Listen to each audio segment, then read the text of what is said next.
Hello and welcome back. Yes, we are back. Huzzah! And welcome to another Tale of Four Gamers. Tale of Four Gamers, episode 5. We are not dead. I think that should be the tagline for this episode.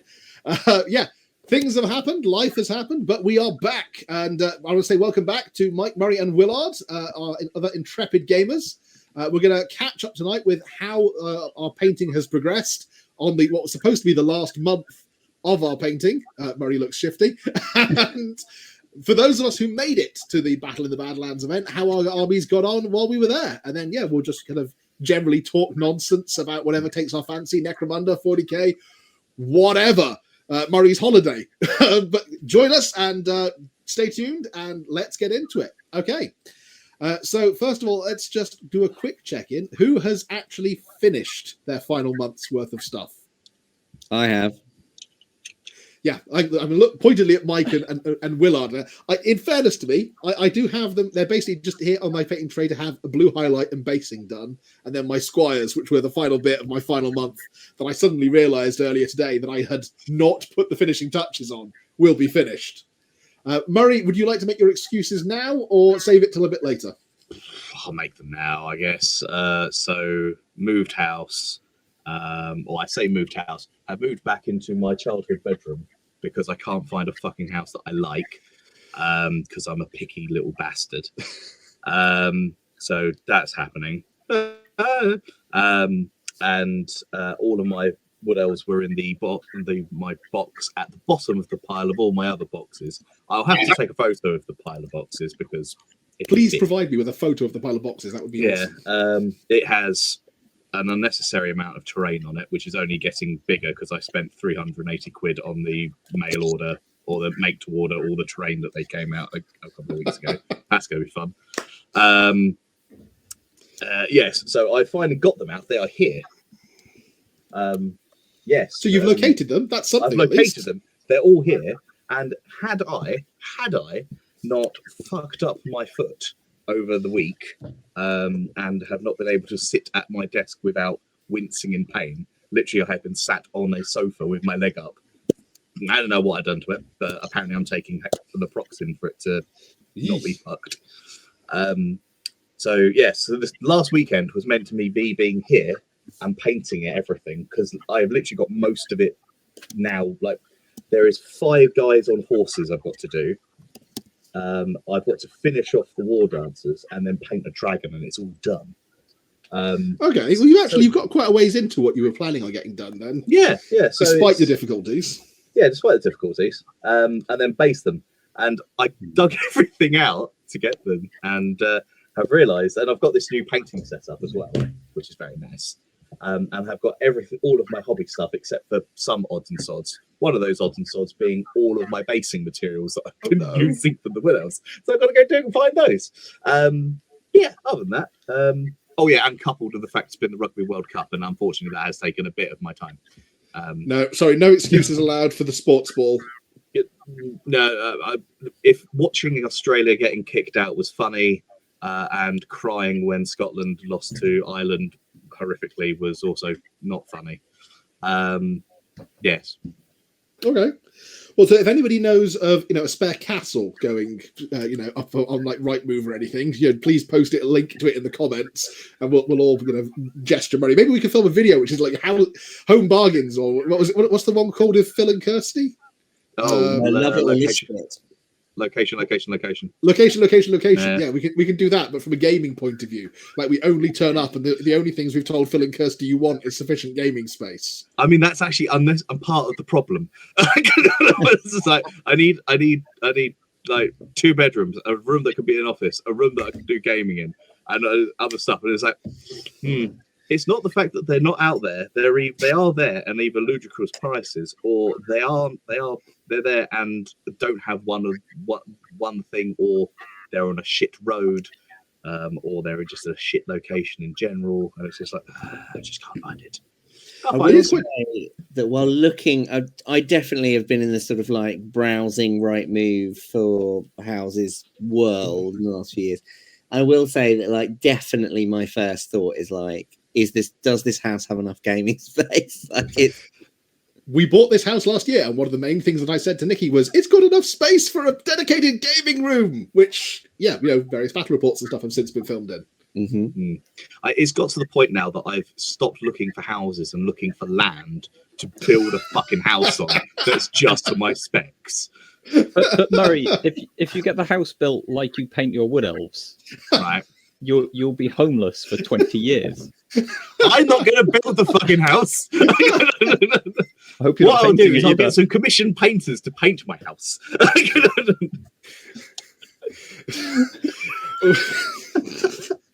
Right, Okay. that's one brick done.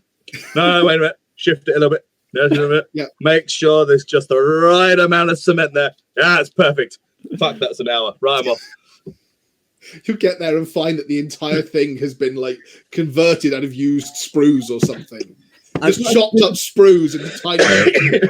It's perfectly designed, but it's about that big. I've got a good commission painting my house story, actually. So my actual house that I live in, right? We had all the walls repointed, which is a very boring process whereby they scrape out all the mortar and then they redo all the mortar on your bricks. But when they took off loads and loads of like cladding off the side of the house, and then they had to match all the bricks in with the kind of the bricks that had been weathered over. The house is like over 100 years old.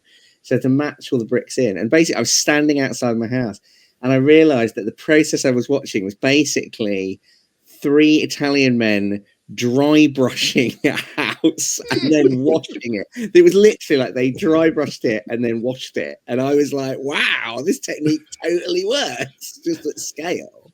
So you're saying they were getting the house tournament ready, like 2 coats and based. 100%, my house is battle ready. But like, yeah, it works perfectly in exactly the same way. Dry brushing like totally works, you know. But So they were that's doing it with like a brush that was like 4 feet wide. It was amazing. I need one. You could just Think mic the an amount of entire armies army you with could one get done dry by. brush. Yeah. Just line up all your models and I just go, say- done. Before contrast was a thing, Pete Foley, people probably not. People The name's probably familiar. thank me for like revealing this secret to the world. Pete Foley is like very high up. I used to work with him at Games Workshop. He's now very high up in Games Workshop HQ. He is, I think he was the manager of the studio, which is like the person who is like in charge of all the games designers basically for a long time. But when he used to get models ready for like an event, he would stick like, I remember him doing a Lizardman army, and he would stick like 40 models to a stick, and then he'd spray them, and then he would literally dip them into like a trough of paint, and it was like wash them like that. And he used to refer to this material and this mixture that he would stick them in as dip, but it basically later became contrast paint, you know. So loads of people used to use floor polish because it both painted and varnished your army at the same time. I think Army Painter for a while produced a range of dips. Yeah, They came in like little metal paint tins, and it was literally it was like dark brown dip. Maybe they were basically, like Mike says, they were floor varnishes or floor stains. Yeah, they But were, it was like brown dip, like dark green dip, and you dipped your model and then held it like that, and it dribbled all over your fingers, and then you went, "Why am I doing this with my life?" yeah. I think they still make it, don't they? It's probably better than what I'm describing now. I What think about the thing is, it's one of those products where if you use it well, it could be really good. But using it straight out of the pot with literally no experience and no idea what you're doing is a bit of a recipe for disaster. And, It's and called- you can't undo it because it's floor Varnish varnish. as well, isn't it? Yeah, so you have to fully strip the model and stuff if you screw up. You can't weather it either because, of course, you're using like the solvent you're using will just dissolve it. If you're doing, say, like oil washes or anything like that on them. Yeah, Yeah, there you go. Quick shade, dark tone, strong tone, soft tone. They're still doing. let's do it. There we are. Yeah. I think they're acrylic based though. Hang on. Maybe they've changed the recipe. I mean, it was like over 10 years ago that I remember them first releasing it. Yeah. Because I remember them coming out around about the same time that GW's released loads of their new washes. When they got rid of the inks and went to washes. When the days of Badab Black, you mean? Badder Black. Badab Black was by far one of the best washes. Was I'm it sorry, Badder so Black? what's- No one could tell me that Devlin Mud was not Devlin Mud, that was it. the best. Devlin one. Mud. Devlin Mud was the best. It was awesome and also tasted the worst. You knew when you hadn't rinsed out your brush properly. Yeah. What was the green? Was it Thracker Green? Athonian Camo Shade, I think. That's Athonian the newer Camo one. Shade's the newer The one. No, there was a fairly darkish green that they did, and I think it may have been Thracker Green. Yeah. But that was for years. That was my orc skin recipe. It was just like a coat of Warpstone Glow, whatever. Snot Green, I think it was called back then, and then Thracker Green over the top, and it worked great. You see, my orc skin recipe is much more esoteric, but my orc skin recipe is white, and then it's the purple wash of the same era over the top, which I think which I think is called something like it's not Warlock Purple because that's the actual paint. Leviathan Purple. I'm sorry. Leviathan Purple. Yeah, well, something like that. Yeah. I think it so might they've be got different. Bell Red, Badder Black, Devlin Mud, Leviathan Purple, Ogren Flesh, Yes. Griffin Sepia. There we go. Assumin Blue. But yeah, Blue and Tracker Green. Yeah. But yeah, I used to wash. So yeah, I used to wash them purple over the white, and then wash them green with whatever the green was, probably Thracker Green, and it gives you an amazingly good, like warm green. Okay. If you did 50-50 mix, I think Asherman Blue and Badder Black, possibly add some water to it. Space Wolf Armor was instant. The other one that's really surprising is a lot of my Imperial Fists I undercoated pink because yellow goes much better over a pink undercoat than a white undercoat. There's I think was it Peachy started doing that recently on some of these videos. So long story short, after that, so a combination of injuries, being a picky bastard, and finding a house, and rugby, they're almost done, but not quite there. We will give you a pass on that. Willard, when I saw your beasts at Battle of the Badlands, you were most of the way there, I think. I was most of it. The key thing I had not done was I had not painted. I had based, but had not painted my heavily converted Centaur Chaos Knights. Are they all now done? They're all now done. Although they are done in a way that my mother-in-law, who is obviously as in all things, your harshest critic, my mother-in-law said, well, you spend a lot of time and money on those, but sometimes they are really slapdash, aren't they? Which is like the most brutal sort of come down I've ever had. But yeah, no, so there's they're all done and they look very pretty, and the autumn leaf basing works really outstandingly well. And I managed to find a skin recipe for red skin that I was really happy with, which was great. At the Badlands campaign, I discovered that my plan of repeatedly turning into a chimera was very good when it worked. And basically any game where I was able to turn into a chimera, I was able to win with no effort whatsoever, as the chimera destroyed everything. The challenge was games where I didn't get to turn into a chimera. So, there's a lesson for us all there. But yeah, being able to pick the spell every time with all the familiars was great. And it was great fun. That was the main thing. Because you played Ian, didn't you, with Batface the Bloody? Yeah, I did lose to Batface the Bloody because the truth is that there is literally nothing that will stop a bloodthirster. Not entirely true. We did find something that would. I chased him off. Oh, did you lose in combat and then have to fly away? Yes, he ran up to my warlord, lost horrifically, thanks to some advice from the channel. The Talisman of Ravendark, where he hits on sixes, is quite funny. Especially when you take that and Van Horseman's Speculum and sit there and go, well, now you've got my strength and my toughness, and I've got yours. Good luck. And then, of course, you're hitting him. He's hitting you on sixes, and you're hitting him, and yeah, I see how that all works. Yeah, sadly, took off half his wounds, and he ran away. I mean, what I tried to do instead of having good magic items was having 4 comedy familiars who squabbled and were very entertaining in every game. So you may have won the game, but I won the strange scenario that I was playing, which was basically, can I take 4 familiars and will they make me laugh? And the answer was they made me and my opponents laugh every single time I used them. So, there was an amazing moment actually in one game, the game against Batface the Bloody, where Batface the Bloody charged me, and obviously he really wanted to kill my general in combat, because obviously my general is a wizard and all sorts of trouble, like you know how Khorne hates wizards. Yep. And I was able to get away by the ludicrous method of the warrior familiar jumps in front of your wizard to protect her from anything that happens. And basically, yeah, the Bloodthirster did a lot of attacks on this like midget chaos warrior, who of course died tragically. But yeah, it's fine. Heroically.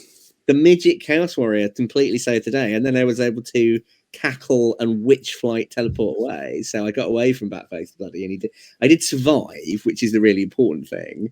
My entire army of beastmen was obviously horrifically slaughtered by, like a demon horde from the blackest waste. But what can you do? That's what they were there for, right? Absolutely. So yeah, I played 3 games. I played all my games against Chaos Armies. I didn't play anything against anything apart from Chaos Armies. It was a pure, entirely in the Chaos Waste scenario. I think there were only 3 other Chaos Armies there, so I think you must have played the only other 3 Chaos Armies. Played all Chaos Armies all the time. So yeah, I played against Lee, first of all, with his gorgeous Red Period Chaos Army, which was absolutely fantastic play game. Which had a great game. Really tactical, really fun. Turns out Beastmen are very entertaining, but not very good in fights. It was quite close in parts, but I think ultimately, as I recall, it was quite a while ago now, but as I recall, there was like a particularly devastating chariot charge that basically kind of like ruined all my fun. And a lot of my army ran away, apart from my wizard got to turn into a chimera and set loads of things on fire and eat loads of shit. So basically, it was a fun game.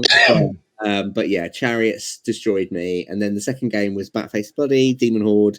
It did okay. There were lots of very epic moments, like the tiny Chaos Warrior thwarting Batface's plan of killing me, and there was a great moment where my giant emerged from a river and battered to death a load of bloodletters on a bridge. You're on a really cool board. It looked really awesome. But yeah, it was not what you'd call a close game, in the sense that basically the Bloodthirster destroyed literally everything I had, apart from my wizard, who escaped. But that felt like victory, right? Like, escaping for the cost of, a few hundred beastmen and my tiny midget chaos warrior seemed like a good trade. And then my third game was against a really beautifully painted Slaanesh army. And he did not have a lot of magic defense, and I got to turn into a chimera very early and set everything on fire and teleport around eating people with all 3 of my heads. And because I was able to just completely dominate the magic phase and do whatever I wanted all the time, I could always be getting off the thing that got you extra magic cards, and then teleporting to exactly where I wanted to be, then turning into a chimera, then setting things on fire, then eating them. It was the perfect scenario, really. But yeah, there was Ungor beat completely outfoxed Marauder Horseman. It was just great. It was a really fun game. All 3 of my games were awesome. I couldn't make the second day. I can't remember why. There was like a You had some kind of family commitment. I usually do, yeah. I had to, as I was saying on the way in, I'm in a Warhammer Dads WhatsApp group where we mostly complain about the fact we have to look after our children instead of paint miniatures. And it was very much I have to look after my children instead of play with miniatures, which I would have loved to have been there for the second day. It was great fun. The thing I've learned about Warhammer 5th edition. I learned something absolutely mad about Warhammer 5th edition as well. Go on. Right, and bearing in mind, I played all through 5th edition. I played all through 4th, I played all through 5th, I played all through 6th. Right, in the turn sequence of Warhammer, what is the turn sequence, guys, of Warhammer 5th edition? Declare charges. Yep. Remaining moves, so psychology, rally, and all that. Yeah. Moves, shooting, combat, magic. No, magic comes after movement. That's 6th. No, there's basically magic, but basically magic does not. I can't remember exactly what it is, but basically, I thought magic came. Essentially, I did not realize that the magic phase moved between 4th and 5th. No, in 5th, it's here. I'm right wrong. here. You're Start right, turn, movement, shooting, close combat, magic. 5th to 6th, because you're wrong. But basically, Mike's been learning the rules to 6th. Yeah. So the thing is, magic was in a different place in 4th as well. I'm pretty sure. Okay. So it's only fifth that it comes right at the end. Only fifth where magic comes at the end of the turn, right? Ah. So basically, I played all through fifth. I played literally all through fifth wrong. Like all my teenage years, we played it completely wrong. We just played it like fourth, where it's like you could set things up like shooting, moving in the magic phase, and then it was all good. But yeah, no, I realized that I had played fifth wrong. Not only wrong in my entire career, but I played it wrong in the first 2 games of that day. Oh my god! Okay. It also means that your opponents had also played it wrong. 100%. Ian and to be fair, Ian skips the magic phase. Though. Yeah, to be fair, I was playing against 2 corn armies. Kind of didn't make much of a difference. But the thing about it was, I played it completely wrong. But nobody, the first 2 players just did not check me on it. They were like, "Oh yeah, magic phase comes after movement." Well, because it does in 6th, 7th, and 8th, I think. Yeah, absolutely. So we got it. And apparently 4th. Movement magic. Pretty sure it does in 4th as well. Because that's how I played 4th, and then we just never changed it in 5th. We were just like, oh, it's basically the same. You made mention of some really pretty armies there. Just a quick mention that there are photos of those in my Battle to the Badlands video if anyone wants to catch those. Pictures of Willard's army, Mike's army, and other pretty armies just kind of thrown into the mix in that video, so you can check that out there.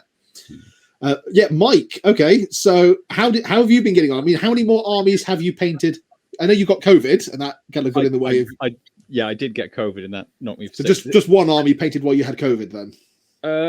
I'm trying to think of. It's been so long, I can't remember what I finished painting last time. I don't know if I've actually finished another army. Oh wow! Okay, because you were working on your empire when last we talked. Well, they are finished. They're hiding just down here. So yeah, they are now done.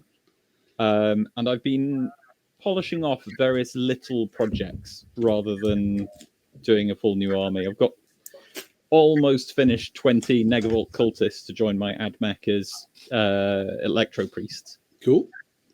I love those models. Have you opened the poses up? Because they look fantastic with the heads on other things or on Cawdor bodies. They look really, really good. I haven't, unfortunately. I have just got 20 of them all looking. Well, there's 2 poses. Are they all that pose, or are they all stick pose? They're all the we hold stick poses. Oh, they're Negavolts. Yes. Yeah. Sorry, I missed that. No, so they look awesome. I'll throw up some pictures, but they look amazing if you open up the poses and you just put the arms and the heads look amazing on everything. I've got loads of servitors that use the heads, but if you open up the poses by using particularly Cawdor bodies, they just look great. They look so dynamic. I copied Willard's idea bodies for are that amazing, and stuck a couple of them on Cawdor bodies for Silent War last year because it does. You're right; it looks brilliant on those. Like it looks made for, to be honest. I have one guy who has been given the are they Hydra gauntlets from Dark Eldar. From the Dark Eldar. Okay. So because he was rocking around Silent War last year. Cool. But I've got 19 others, so I'm just going to make them into a big unit and run them at things. Okay, so go on. Sorry, I've interrupted you. I don't think I've painted much more, but I did have a great time at the Badlands with my Skaven army, although I did find that transporting quite that amount of Skaven and trying to deploy them, just ranking them up, it takes a while. It's like I had more Skaven in one unit than one of the armies I faced had models. Yeah, I can believe that. So there were some fairly slow model count, pricey armies up there. I mean, like Gary's Famir, for example, with the dragon. Is that by any chance the one you're talking about? Yeah, no, that's the first one I faced, and it was an awesome game to get back into 5th edition and fantasy because it was a whole heap of weirdness all over the place because it was a beautiful army, but ogres kind of suck against large ranked units. I think, unfortunately, in 5th, ogres just generally sucked. They didn't have much in the way of weapon options or command group or any of the stuff that you need to make a difference. Yeah, it just runs into a block of 25 clan rats and goes like, oh, I kill some of them. And I'm like, I've got 3 ranks and a standard. And I do like a wound back or I win. Yeah, I mean, the big problem they have is that they have two. As I recall, I think ogres have 2 attacks each. Yeah, I think it They're was very with great weapons. So yeah, they were really killing the skate when they hit. And leadership 7. I mean, that's their highest leadership. There's nothing wrong with leadership 7, but the thing is, like, I mean, Skaven would love to have leadership 7, right? But the thing is, it's 2 attacks on a model that's like really wide. It's just it's no good. You're not going to get more than 3 of them in contact with an enemy unit, to be honest. Yeah, exactly. They're just not very good, unfortunately. So, but you killed the dragon, though, didn't you? Well, that was it. Like, it was a really close game, and I think he was actually winning it towards the end because they do cause fear, which was causing me hassle. And the dragon was an absolute pain because it just flies around the flanks of my units, and I'm like, I can do nothing. But it's like, okay, I turn around to face it, it flies the other side. I'm like, what am I doing? Never going to get this thing. I can fire a warp fire thrower at it in the middle of my army. That's going to end well. So if you're not doing that, it got to the last turn, and I realized that if I didn't kill it, I was going to lose on victory points. So I instead turned one of my warlock engineers around and went, is it Crack's Call? Yeah. And go, well, initiative test on your dragon, or it falls down a hole and dies. And he did roll a 6. And the dragon fell down a pit. Which is basically half of his points in terms of victory points at that point. Yeah, it was more than enough to swing it. It was, literally came down to that one last spell. Which is peak 5th edition, to be honest. It's peak Hero Hammer ridiculousness. So yeah, that was amazing. I faced Backface of Bloody, and 5th edition just goes from one extreme of it playing relatively like you would expect, bit swingy in places, to just mad. Like we couldn't have made that match work. Like, you couldn't have predicted it, because it's a Khorne army running at my Skaven army. What happens? My plague sensor bearers steamroll the fleshhounds that charge them. They then proceeded to chase after the fleshhounds, then charge a unit of his beastman unit, which is like his goats that he was farming, which is like 20 Bestigor or something ridiculous, and break them and chase them down, and then go into a unit of bloodletters and kill about half of them. This is 5 plague sensor bearers. They are very good, though, Pat. I do seem to remember, because they've got. There's a whole variety of reasons that they're really good beyond the fact that they're gassing everyone as they fight. They've got flails as well. That's it. Frenzy, hatred, and flails. So on the first round of fighting, they're re-rolling misses. They're strength 5, which is -2 armor save.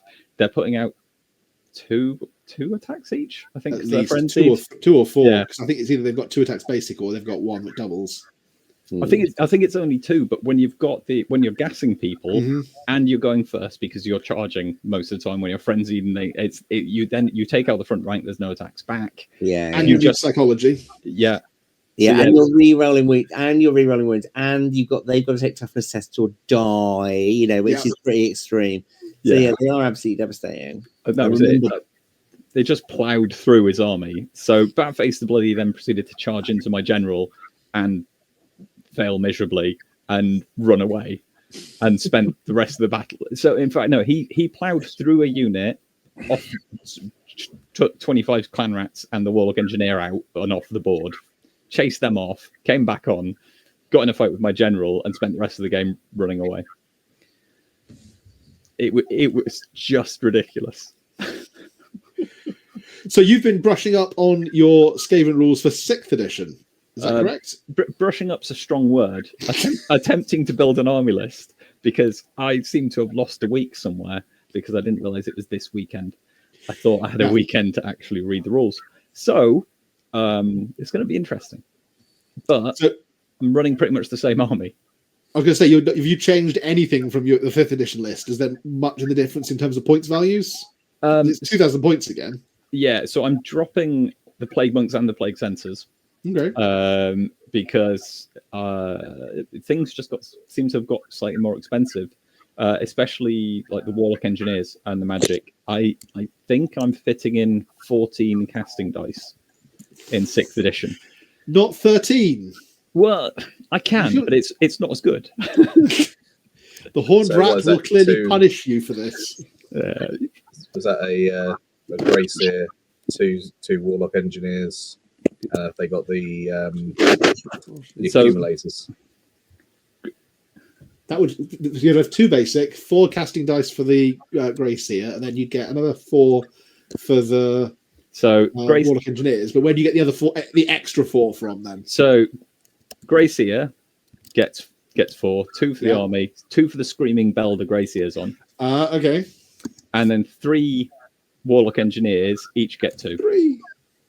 Yeah. Didn't they Oh Warlock my accumulate? Didn't they Warlock Warpstone accumulators? Didn't they used to give you an extra dice? So Warlock Engineers get 1 each, and with the Warpstone Accumulator or whatever it's called, they get an extra 1 Oh, that was it. Yeah, and then you've got the warp blades that allows them to do like to actually stupid- cast a spell. actually cast spell. Yeah, They're Yeah. really efficient. Basically, like they look rubbish on paper, but then you buy the kind of like slight upgrades, and they become absolutely amazing wizards. Like probably the most efficient wizards in the game.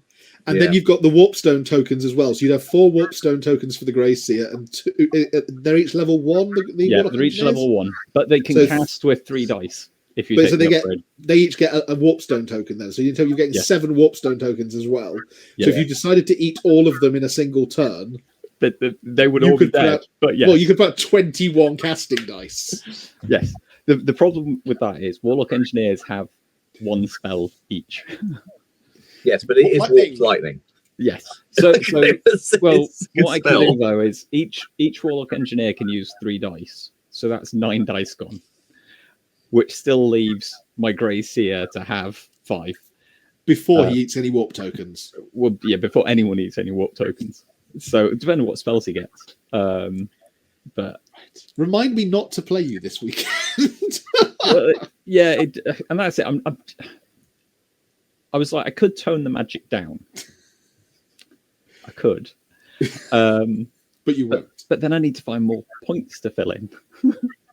Yeah, challenging. And it's like, okay, so because I can't take, I've got 2 Doom Wheels that I'm taking, which fill my rare choices. Yeah. So I can't take Plague Sensor Bearers. No, because they're a rare choice. So then it's like, okay, I can take Plague Monks, Yeah. but there's very little point in taking a unit of 15 Plague Monks with no Plague Sensor Bearers. Especially with the way Frenzy got toned down in Yeah. 6th edition. So it's then like, okay, so, and Yeah. I'm already taking my 3 Jezzails, 3 Warpfire Throwers, 5 Poison Wind Globadiers. Like, You haven't got any Ooh. Rat Ogres? I don't own any Ratto. So I, Surely Also, the thing to Rat do- Ogres were shite. it's were really it's a bad. Clan Scryer army. So surely the thing to do would be to take a bunch of rattling guns, which are absolutely despicable. So I played when the 6th edition Skaven book came out. I played I would regularly take I had a 1500 point Empire army that I'd regularly take to tournaments. I actually won a conflict event with this army. It was a very Okay. good army, and to show how ludicrous rattling guns were, I played that 1500 point army against 3 rattling guns and lost. Not 3 Just rattling against the guns. I Not- have not not 3 bought rattling any Rattling Guns. with This not is why. Yeah, that's totally fair. Not 3 rattling guns with like clan rats around them, just the 3 rattling guns. Hang on, And in I- 6th edition you couldn't do that. You couldn't take teams on their own. You had to go. No, alongside no, no, unit. you couldn't in the standard rules of the game. But just to demonstrate how Ah. ludicrous they were, I was like, I will take my 1500 point army Yeah. against 3 rattling guns on their own, and I will still lose. The thing that's really obscene about there's so many things that are really obscene about them, but the thing that's really obscene about them is their charge reaction is they get to shoot and Yeah. flee. Well, shoot, and then if they're still alive, flee. That's presumably they Yeah. haven't exploded or hosed down their parent unit in a The shower problem of is, Warpstone shots. again, and I say it is a problem. It was the best thing about Skaven. It's why I used to why I collected them from 6th edition onwards. Was that they were so random. Just the RNG of is it going to work or it isn't. It's just down to the dice. In a Say on the- spectacular fashion. But Let's just say Rattling on the Guns Rattling weren't. guns. Because you Correct, roll, yeah. you don't pick the number. If you'd picked the number of dice to roll first, and then rolled them, that would have been fine. But it's you roll one dice, okay, and now you roll another dice if you want to, and then you can roll another dice. And if you roll a double, a bad thing happens. But the double is based on, so a double 1 or a 2 stops you firing. Yeah. So if you 3 and roll a 4 1, makes you spin round and shoot all Yeah. your dice. 5 and 6 you blow up. yes, But the problem with that is I never did it like that because I'm not a coward, and I just choose a number of dice and I roll them all at the same time because I'm not a coward, and that's Which the is proper way to do it. exactly how they should have been. But of course, the fact that they were like roll And then you always pick 4 dice or more. You never go for 3 or less because you're not a coward. And why would you do that? You've got a rat going.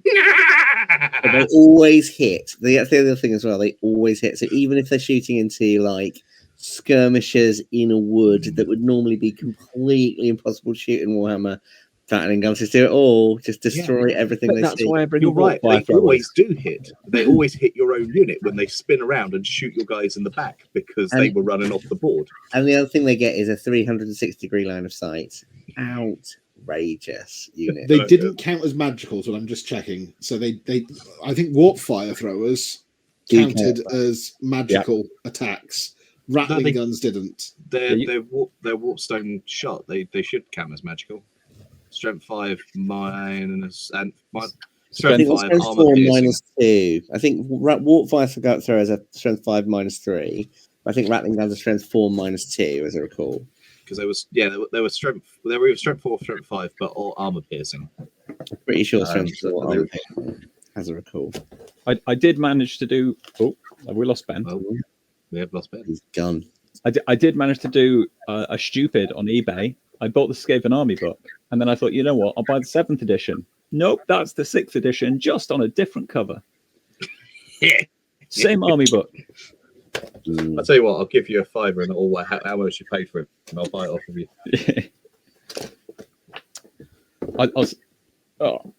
I would try and remember to bring it to whenever we next meet up. The other thing I Which did might get not hold be- of, Which? Oh, journal. because 6th edition Doom Wheel rules. You got the journal. Citadel, yes. So I managed to get hold of an actual physical copy in surprisingly good condition, considering God knows how old it is. It's issue 49. Don't say things like that.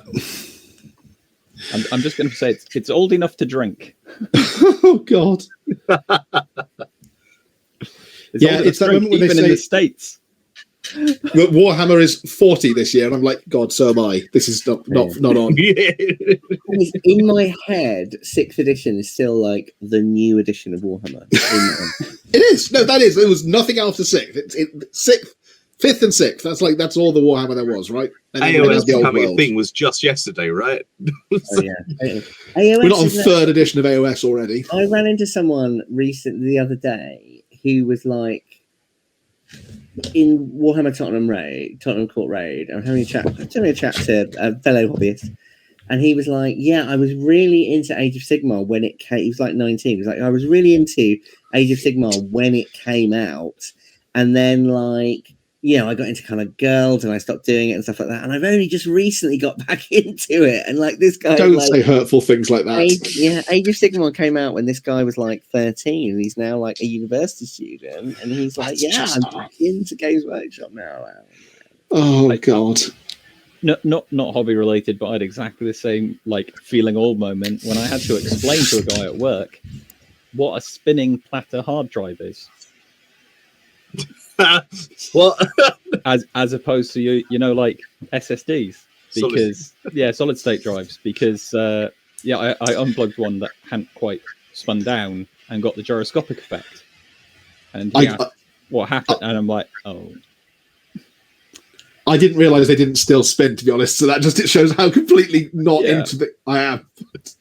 I have that sort of thing all the time. I've now become that. Like I remember when I was first starting as a journalist, talking to like old people in the BBC newsroom, and they would tell you these kind of unbelievable stories about editing on tape with literal scissors, and you'd be like, "Wow, granddad!"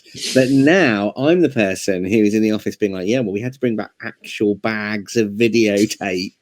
and you couldn't go through like airport scanners because the received wisdom was the magnets would like wipe all your film or anything, and people are like, yeah, granddad. I also remember having to, when you had high resolution pictures, having to have them biked around. You couldn't email like a big file, like a 2 megabyte file, impossible to email. So you had to have someone like literally bike, like a guy would come on a bike and would like ride over. To get a proper courier to go, I've got this hard drive. It has got a video on it. Here, take it. 100%, yeah. Trying to explain to the young lawyers today that when I started out in criminal law, we went to the police station and things were actually recorded on cassette tape. Like they would open, cassette tapes and put them in the thing. Chunk, chunk.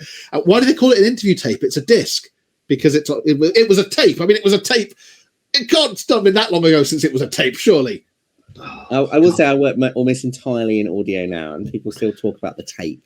Yeah. Like, we've got to get good tape or cut good tape, and it's just the thing.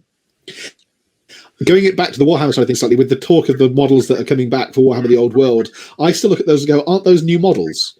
Totally. Like it's the White Lions are coming back. Those are new, aren't they? They came out nearly 10 years ago. How can those be like 10 years old? Those were they're new models. The one I'm quite excited about coming back, because I didn't buy one at the time, and I sort of regret not buying one at the time, is the most ludicrous kit I think maybe that ever existed in Warhammer Fantasy Battle, which is the Sky Cutter.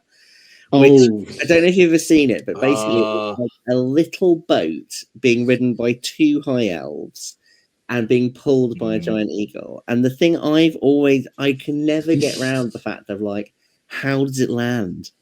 It doesn't on water. Does it land on water? Well, yeah, it's a Loth and Sea Guard. Yeah, but it's a really little boat. It doesn't look like it could survive a water landing. I just assume that basically what happens is the eagle tries to land, and then the little boat crashes into the eagle and kills it, and the 2 elves die as well. It's a suicide mission every time. Eagles go into a nest, and then it just smacks into a tree, and they have to build a new one. So that's just part of the industry of it. It's just there is one company that makes them, and that's how they do it. They're like, these are like a one-use only sort of thing. You're just gonna have to buy more. I'm just disappointed now that it's not like a cormorant or something pulling it. And if it was a water-based bird, yes, then you could imagine it landing on the sea. If it was like a duck, it would make more sense. that sounds like a conversion challenge. No, goose. The most vicious thing. Canadian goose. They did do in God. It was in the Citadel Journal yonks and yonks ago. They did a halfling army. And I saw it at Games Day. They'd written a whole army list, and they had swan riders. It was brilliant. It was like the swan was 90 times more dangerous than the halflings that rode it.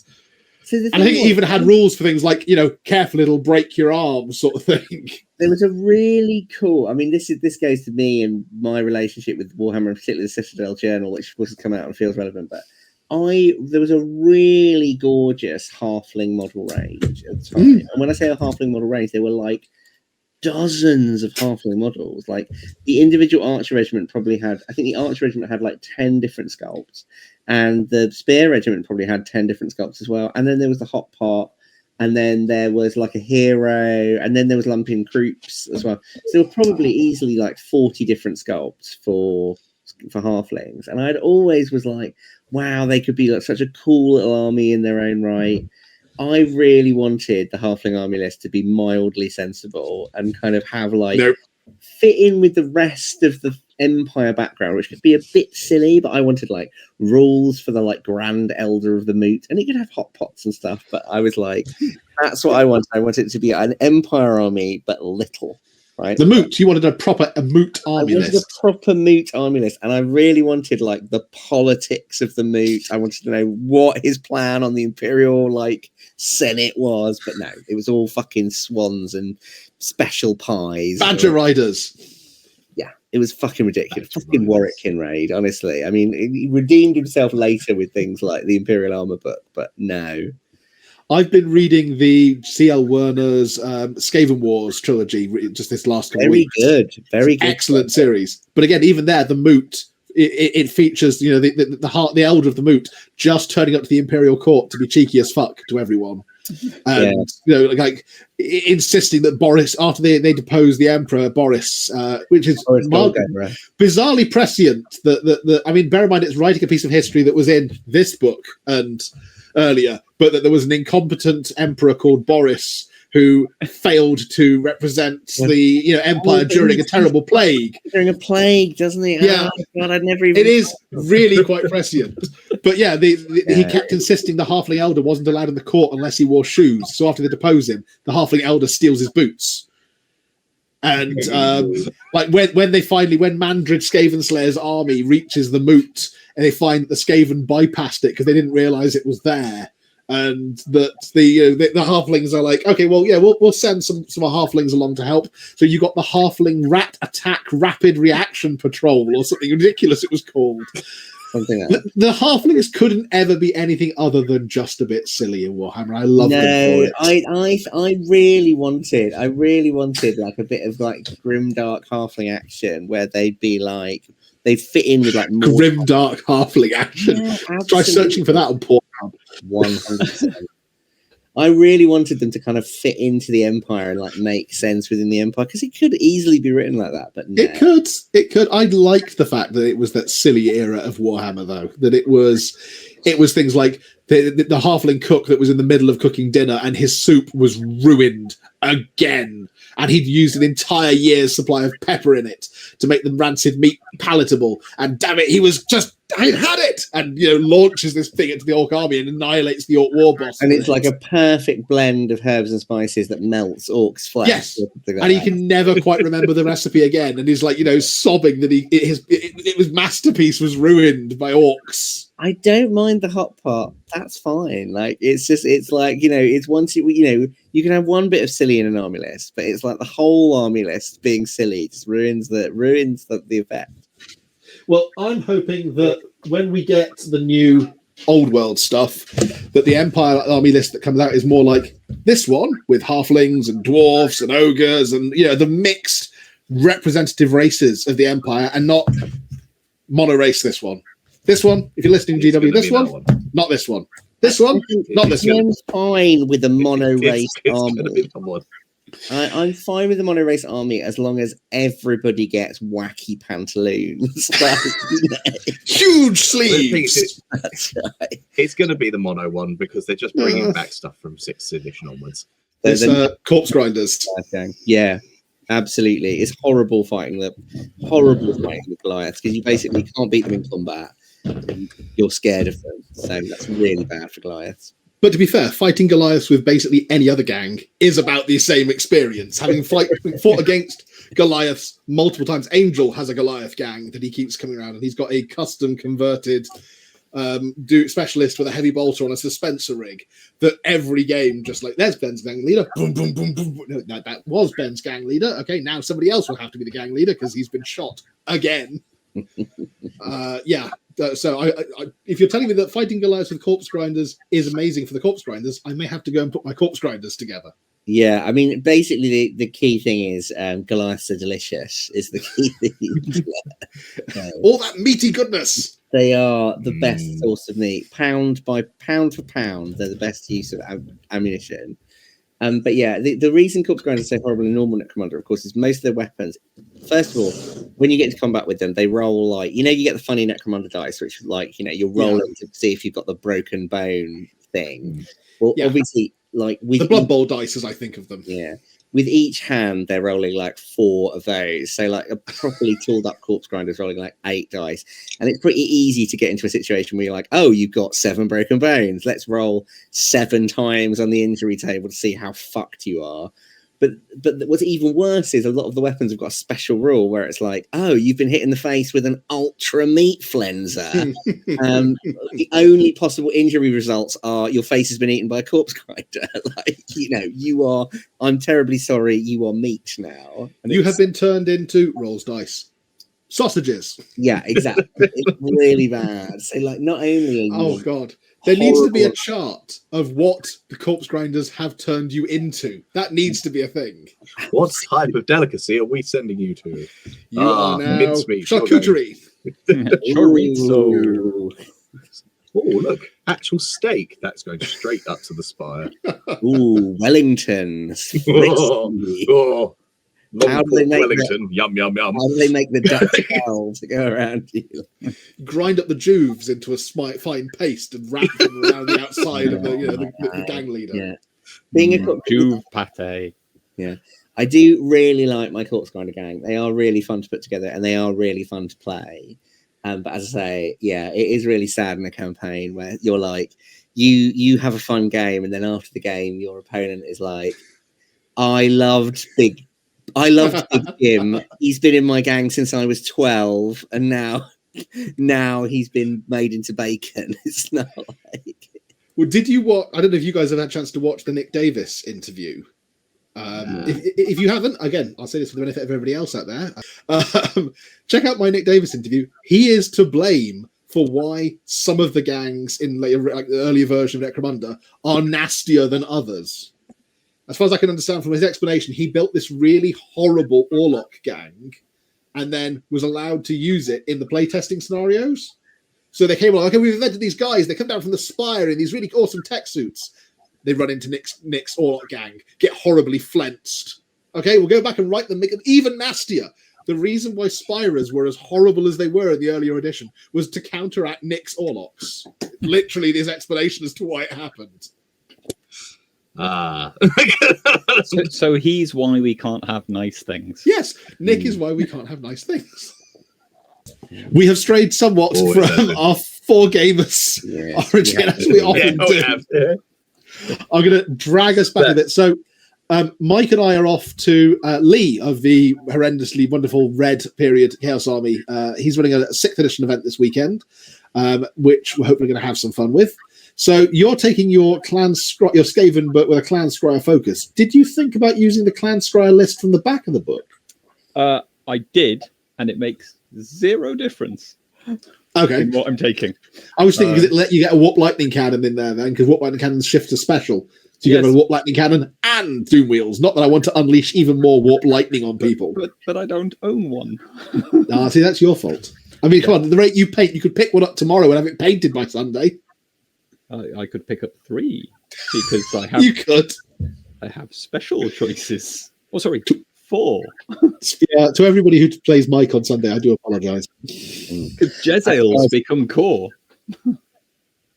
Very exciting. I'm going to have to go, guys. It's been lovely seeing you all.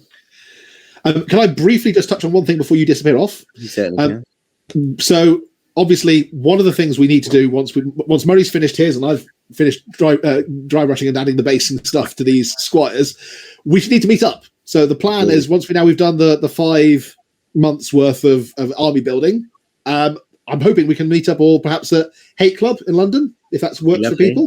Totally works. Just for Christmas sometime? Just before Christmas, maybe. But if people have got availability at a weekend, I appreciate if people haven't, we can do it after Christmas. But I'd love to do the mini one-day tournament thing that they had in White Dwarf at the end of the Four Gamers thing. So, each of us play one of the others, and then we have a general off, a wizard off, and then a final multiplayer big bash game.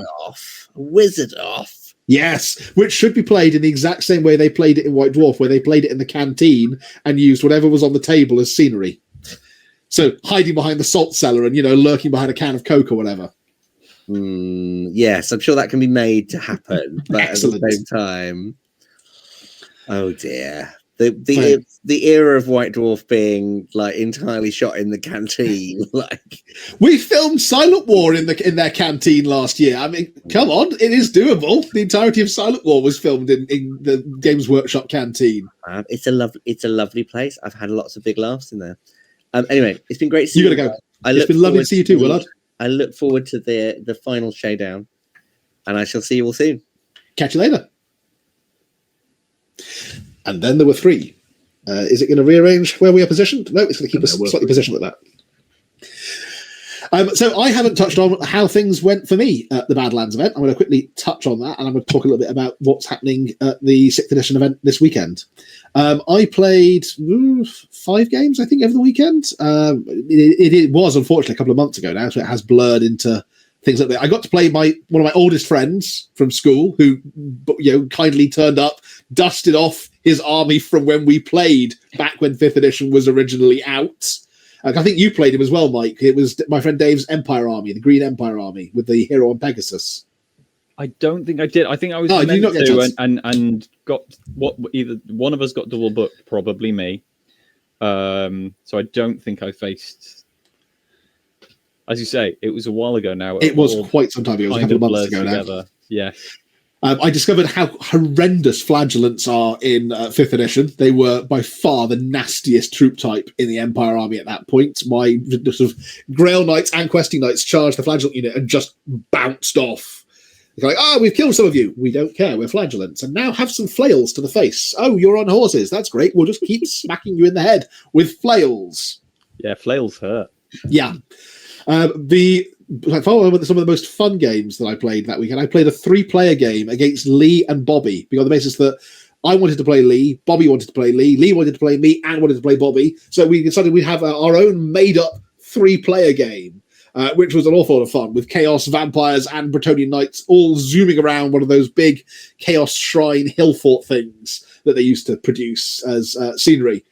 With kind of a whoever captured the hill, basically, whoever held the high ground at the end got like 500 extra victory points. And it was going so well up until it stopped going well. My general got killed and most of my army ran away. Bravely ran away. They bravely ran away, and then rallied at the edge of the board and just kind of stood there going, "Come on, vampires, you deal with them. We'll just watch from here and clap." I got to play Jack's Dogs of War, a beautiful Dogs of War army. Again, if you've not seen the video, check out some of the pictures from that, because he has got a gorgeously painted army of Dogs of War. Not painted by Jack, it's worth saying, but it is gorgeously painted, which included the debate about whether or not a Bretonnian hero on Pegasus could fit inside a building. Which we decided it could, as long as the Pegasus kind of folded its wings in like a pigeon and just kind of ducked its head in through under the lintel, which essentially was like a capture the treasure chest type scenario, which was one of the ones from the battle book. And having captured the treasure chest, I kind of went, well, I can't fly away with it. The rules say you're not allowed to fly while you're carrying the treasure. And I'm going to get shot to bits by those crossbows over there and those cannons over there, but they can't shoot me if I'm inside this house. So he just, rode inside the house and then sat there for the rest of the game while my army took turns, just kind of driving through the rest of the units that were out there. We mentioned about killing off the Bloodthirster. Willard had said that there was very little in the way of ways to kill the Bloodthirster. We did discover the ideal way to kill the Bloodthirster, and that's to let him kill himself with the Black Amulet. Which there was a final showdown at the end of the weekend for anybody who'd captured one of the magical MacGuffins for the weekend. And I think it was like 3 elven generals and Lee. And Lee, being the Coronate Lord, immediately charged the Bloodthirster and died horribly. And then the elven generals kind of just took it in turns to run up to the Bloodthirster, get hit a lot, rebound some of the wounds onto the Bloodthirster, wounding it, and die. And then the next elven general would charge the Bloodthirster, get hit a lot, rebound some of the wounds on the Bloodthirster, and finish him off. And so, yes, letting the Bloodthirster kill himself, it turns out, is perhaps the most peak 5th edition way of killing a Bloodthirster. I think, especially as I'm pretty sure the one that won was a high elf necromancer. Well, he became a necromancer because one of the relics that he had picked up was like the relic of Cadon the necromancer from Morcane. But so he's actually because he therefore won the whole weekend by conquering the Badlands by killing the Bloodthirster with the help of this sort of mysterious book of dark magic. He has said that the next event I run, he's going to bring a converted high elf army, but it's going to be vampire counts. So he's going to do the Elven Lord now, who has now become a necromancer. So carrying on the narrative in the same way that Batface the Bloody became Lord of the Badlands, the Elven Lord is going to become corrupted by the necromantic book of the dead sort of thing and come on as a necromancer with a horde of kind of undead elves and stuff, which will be gorgeous to see, I'm sure, because Sam's elves were beautiful anyway. But the fun thing for the next one, which I'm hoping Murray will by then have an army painted and be able to come to, is we're going to do the Return to Thorskinson's Island, which was the White Dwarf 5th edition campaign pack that they published back in kind of White Dwarfs 211, 212, that kind of era, by Rick Priestley. The thing that was annoying back then was they didn't finish it in much the same way as apparently happens to regular gamers, that life gets in the way and not being able to schedule everybody to attend, I got in touch with Rick and asked, why was there never actually the last month? It was kind of there in White Dwarf. The final dramatic conclusion will be published in next month's White Dwarf, and it just never appeared. And it was literally that they just, by that point, they couldn't get everybody's schedules to line up to get everyone together to play the final month. So it never got published. But so the result of that was Rick has agreed to write for us the final month of Thorskinson's Island so that we can be the first ever players to play the whole campaign all the way through. Which is going to be awesome. And he said he might actually, if he's free, he's going to come along and either participate or watch and heckle. Both are amazing. Which, yeah, I mean, play 5th edition fantasy at Warhammer World whilst being heckled by Rick Priestley. Does it get any better than that? No, that sounds quite fun. That's fair. So Murray, you now have an incentive to paint your wood elves. To actually finish painting them. That and if we meet up at Christmas. Yeah, I mean, that and the incentive is I want them off my workbench so I can put Space Marines back on it. Are you painting more of your Blood Angel successors? Okay, so would it surprise you if I had decided to change the paint scheme of said Blood Angels? Not in the least. Didn't you do that once already? So yeah, they went from it was a really they were quartered originally, weren't they? Shit paint scheme. So they were red with like blue bits, and they were it was okay. When you're young and don't really know how the paint wheel works. Then they went to. Then I just had normal Blood Angels. Then I went and then I made my successor chapter, which there still are, still the same successor chapter. But they've gone from being they're still going to be quartered, but instead of bright red and black, they're going to be dark red and bone as the main one. So you have to paint over all the black with bone. No. So I'm retiring those models. Okay. Most of them. I'm going to keep them as this is what they used to look like, and I'm just getting new models basically. Are you not tempted to just do another chapter and not do? No, because I have basically written up, or I've been writing as I've been playing games and campaigns with them. Their backstory is progressing, and I've taken to writing it's almost a fucking index on what their homeworld is and what the chapter structure is, everything like that. So that's all. There's a simple way to solve it. If you did want to start a new one, it's called Hive Fleets. We've got all of this background. This is the home. Oh no! Oh, not again. No, they've been having a very long ongoing feud with some word bearers. You can imagine who's been playing those. Yeah. There's been some ongoing shenanigans going on. I just wanted to change the color scheme, and also they've gone. This is a test model, so they've been going from sort of like how I used to paint, like really clean, to going for basically grimdark, more kind of Blanchetsu style. Yeah, Blanchetsu. There we go.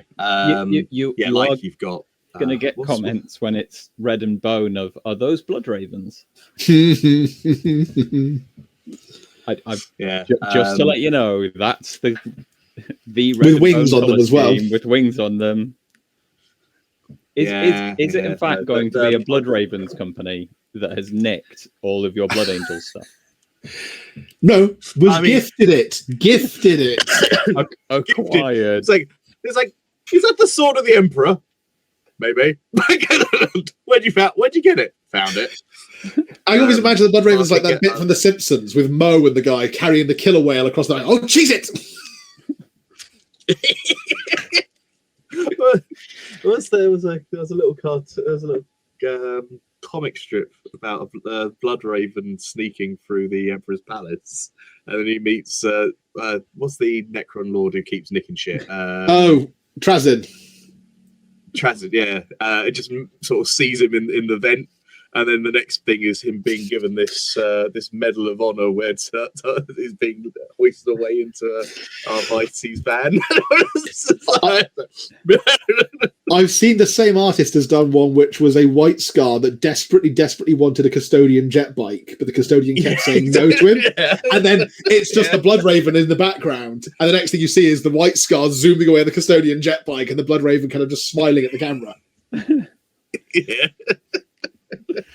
Are the Blood Ravens, in fact, the Imperial Alpha Legion? No, I think they're the Thousand Sons. So I think I may have covered this in my conspiracy theory video. Psychers with red armor who claim knowledge is power, which was the last words of one of the chief librarians of the Thousand Sons. I get all that, but who go around nicking everyone else's cool stuff? I mean, that is only because the British Museum. They're clearly actually the British Museum. That's where the Alpha Legion came from. But that, and happy to try and pass themselves off as anybody but themselves. I think the Blood Ravens are just a walking meme, to be honest. Well, yeah, they are. I mean, it's I like the way it's only come about after Dawn of War 2, because Dawn of War 1 they were just a chapter. That's absolutely fine. But it was after Dawn of War 2 where you're like, oh, cool, I get all these upgrades. My squad's like, wait a minute, these are all relics from other chapters. So what's going on here? They have acquired them. Found them. Fell off the back of a Land Raider. The thing is that they could have explained it, because there are various bits in canon where chapters gift some of their relics to other chapters as when they've fought together and things like that. And they could have put them all in this background as like, oh, this is a relic we've had for 1,000 years when we fought with whatever. I just think they kind of couldn't be bothered. But then the internet happened, and that's the main thing. The internet happened to them. I want to just briefly touch on. We've talked about doing another kind of Tale of Four Gamers thing once this is over. Now, I appreciate I'm not going to say to you, right, I know Murray hasn't even finished painting his last one yet, but let's get on to painting another one.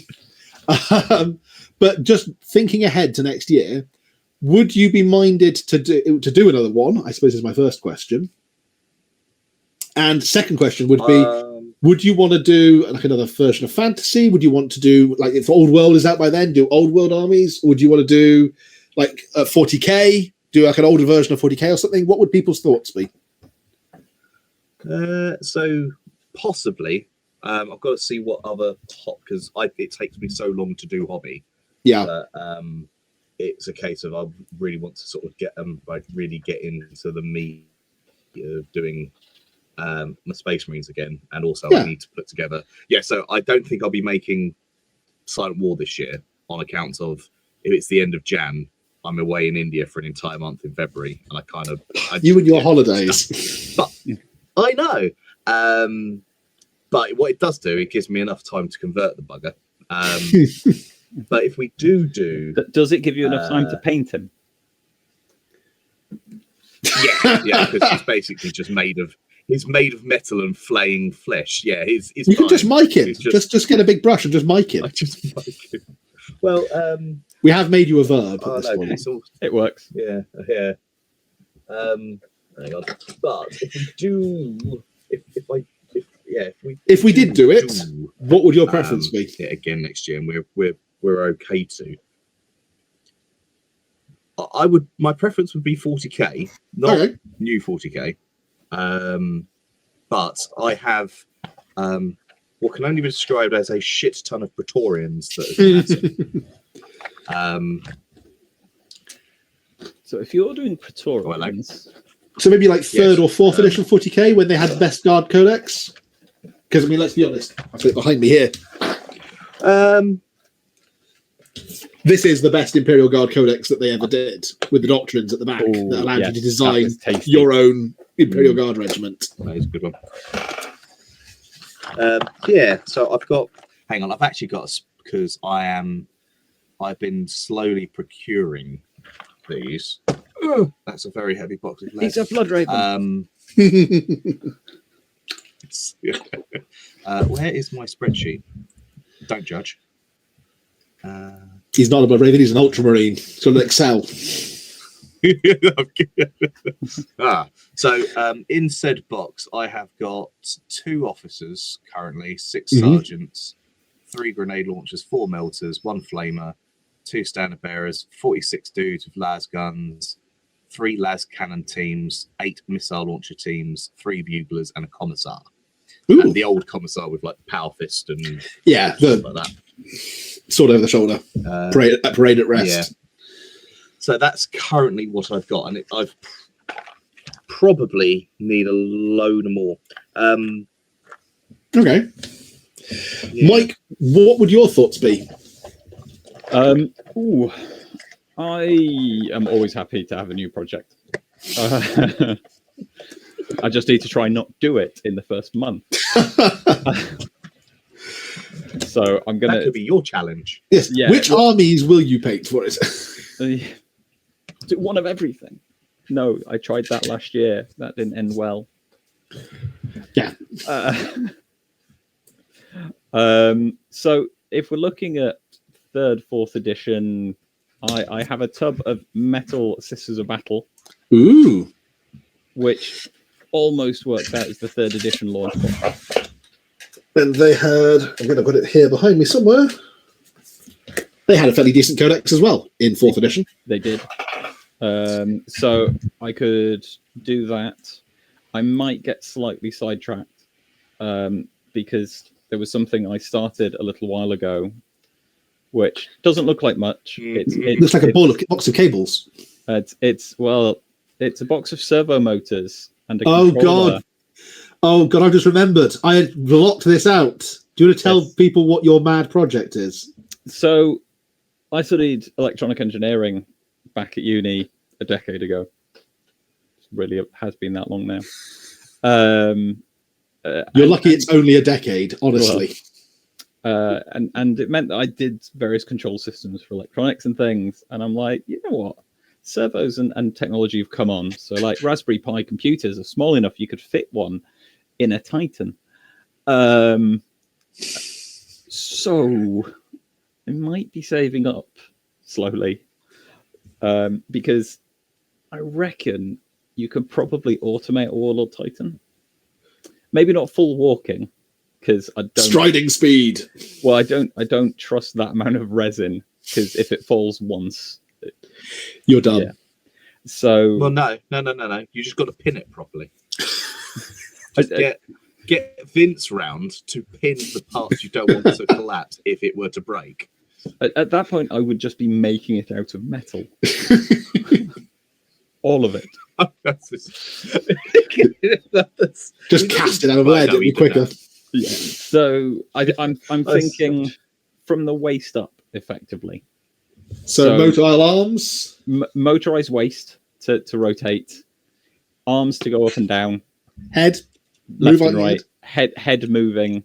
Oh my God! Raspberry Pis also, you can run a camera to them, so I really want to put a camera in the head, An eye lens. facing out like as an eye lens, about the right size, Oh my so God. that you can then on your phone control it and see where it's aiming. And You build it, I will film it, and I'll share it with everybody here because that would be amazing. I really want to. I have been working on the electronic side of it because I wanted to make sure I could get some of that working first before I spend a lot of money on a Titan. So yeah, it looks doable, which is slightly worrying. I think you have to do it at this point. I think it would be rude not to. Yeah, but it's one of those. I started like I can motorize it, and then it's like, you know what else I can add? LEDs, and you can do lights. And it's like, well, if you take like the plasma blast gun, and you like Dremel out that whole plasma tube section of it. You could have the light up plasma gun. You could have light up, and you could probably put a laser pointer in the end so that you can actually point it at things and light them up. Do you know what you could also do? Is you put a little smoke machine inside it and put it out to like if it's got the. So the generator starts like venting smoke the at the back. generator actually starts venting smoke and the plasma starts. You mean like one of those? like one of those. In fact, you could have it so it goes through the legs and out of the. If only it was an Imperator Titan, and then you could have it rolling down the the Yeah. stairs going up to the legs. Drifting out the lakes. Yeah. So Yeah. it's one of those that it's the question is where do you stop rather than where do you start. Because I have this vision that we'll be here 6 months from now, and Mike will be going, you know how I said I wasn't going to motorize the legs? well, I've got a 3D printer. I might mock up plastic legs So that you can at least try them out. I can try it all out because, well, it's one of the the resin's fragile, but if you get a great big drill bit and replace it with effectively a metal rod, Yeah. then it's Give it bones, basically. Well, that Titan Knight over there is one of the Forge World resin ones, not one of the new shiny plastic ones. And I've had to rebuild him several times. So yeah, pinning joints isn't that bad. But I mean, to be fair, having a Titan to motorize, and I'm assuming you'd have to paint all the interior detail as well. Then you'd have to be able to access some of the interior detail to see it, and it'd have to be lit and stuff, so that you could take off part of the carapace and go, and here's the fully lit and painted interior. yeah, But that might actually slow you down enough that you paint at normal speed compared to the rest of us. So the only thing, my painting standard is tabletop. I am not a great painter. I have dyslexia and ADHD. It's a great combination. Don't make me concentrate for a long time, especially not on fine details. So I've got very good at painting what I can get away with. Painting the interior detail of the Titan's cockpit would drive me insane. Well, I think you'll have to take some of it out to put the camera lens in as well. I was working on where I can route the cabling. I think I might get away with it. But if I was doing something like that, I might commission someone to paint the actual internal cockpit and things like that. I'm happy doing the broad parts of it because most of it that isn't armor panels is metal. Spray paint. Volunteers to paint the interior detail of Mike's fully motorized Titan in the comments below, please. Yeah. So yeah, it will be fun. I don't think we can top that. I think that on that bombshell, that is probably a good place for us to end for this evening. So thank you very much for watching, everyone. I hope you've enjoyed this. This is not the end of Tale of Four Gamers. This is merely the beginning of the next stage of Tale of Four Gamers, when you can join us in a few months' time in the next episode, when we will fight out on the tabletop between ourselves, and Murray will hopefully have a finished and painted army by then. Yes, it won't be very pretty. To be honest, it's because I've been rushing to paint some of it. I am less than happy with some of the outcomes, but there we go. I'm sure it will still be. I'm sure, given the stuff you've done so far, I'm sure that what you say is, "Oh, it's not very pretty," will actually turn out to be beautiful, dude. Oh, lovely. Thank you very much. Thank you very much for watching, everyone. I hope you've enjoyed. Please don't forget to click the like, subscribe buttons, and as ever, I will catch you next time. Bye for now, everyone. Come on.